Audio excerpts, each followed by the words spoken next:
सबसे महत्व की बात इसमें यह है कि जो परमवीर सिंह इन्होंने पत्र लिखा है,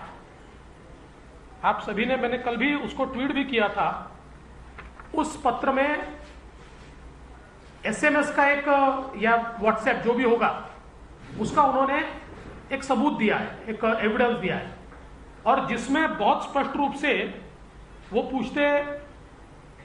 16 मार्च को and what is the date of wages meeting with HM sir, और उसमें एसीपी पाटिल बोलते हैं yes sir but it is in the end of February. तो इसलिए मुझे लगता है कि कल आदरणीय पवार साहब को सही ब्रीफिंग नहीं दी गई थी। एक राष्ट्रीय नेता के मुंह से, और जो देश में जाने माने नेता माने जाते हैं, उनके मुंह से कल गलत बातें कहलवाई है, और जो प्रोटेक्ट करने का प्रयास ये कल किया गया, मुझे ऐसा लगता है कि वो पूरे तरीके से कंप्लीट एक्सपोज हुआ है। और मेरा मानना यह है कि 15 से 27 इस बीच गृह मंत्री जी जो होम क्वारंटाइन थे वो आइसोलेशन में नहीं थे। कई लोग उनको मिले हैं, कई अधिकारी उनको मिले हैं, और जिसके बारे में जानकारी अगर हासिल करनी है तो बहुत आसान है। दूसरा एक महत्व का विषय मैं आप लोगों के सामने रखना चाहता हूं। मैंने परसों की मेरी प्रेस कॉन्फ्रेंस में कहा था कि ट्रांसफर्स का एक रैकेट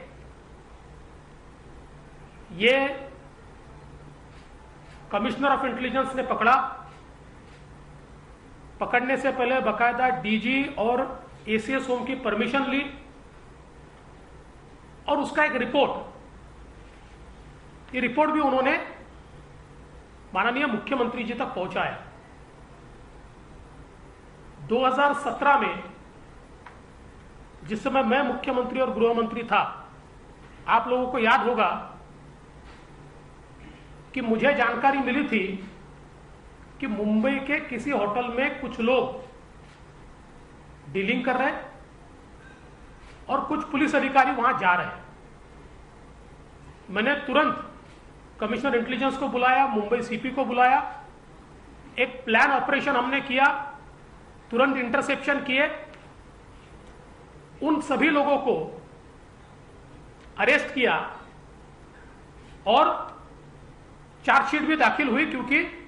सारे सबूत इंटरसेप्शन के माध्यम से थे। इसी प्रकार से वही सीओआई जब उस समय थी, वही सीओआई अभी भी थी। और मैं बहुत स्पष्ट कर देना चाहता हूं कि मेरे आने से पहले भी माननीय आर पाटिल जी के समय कमिश्नर ऑफ इंटेलिजेंस वही सीओआई थी, श्रीमती रश्मि शुक्ला, और इसलिए उनको तीनों गवर्नमेंट का एक्सपीरियंस है। तो उनको जब यह जानकारी मिली कि एक रैकेट ये मिनिस्टर का नाम इस्तेमाल कर रहा है, उनके ऑफिस के लोगों के नाम आ रहे हैं, और कहीं ना कहीं ट्रांसफर पोस्टिंग में पुलिस वालों से सीधी बातचीत चल रही है, तो उन्होंने बकायदा उसके बारे में डीजी साहब के ध्यान में ला कर दिया, और फिर नियम के अनुसार माननीय डीजी साहब ने उसमें थ्रू डीजी एक परमिशन एसीएस होम को मांगेगी कि ये सारे नंबर हमको इंटरसेक्शन पे लगाने, और बकायदा एसीएस होम ने वो परमिशन दी। उस परमिशन के तहत जब कॉल रिकॉर्डिंग शुरू हुआ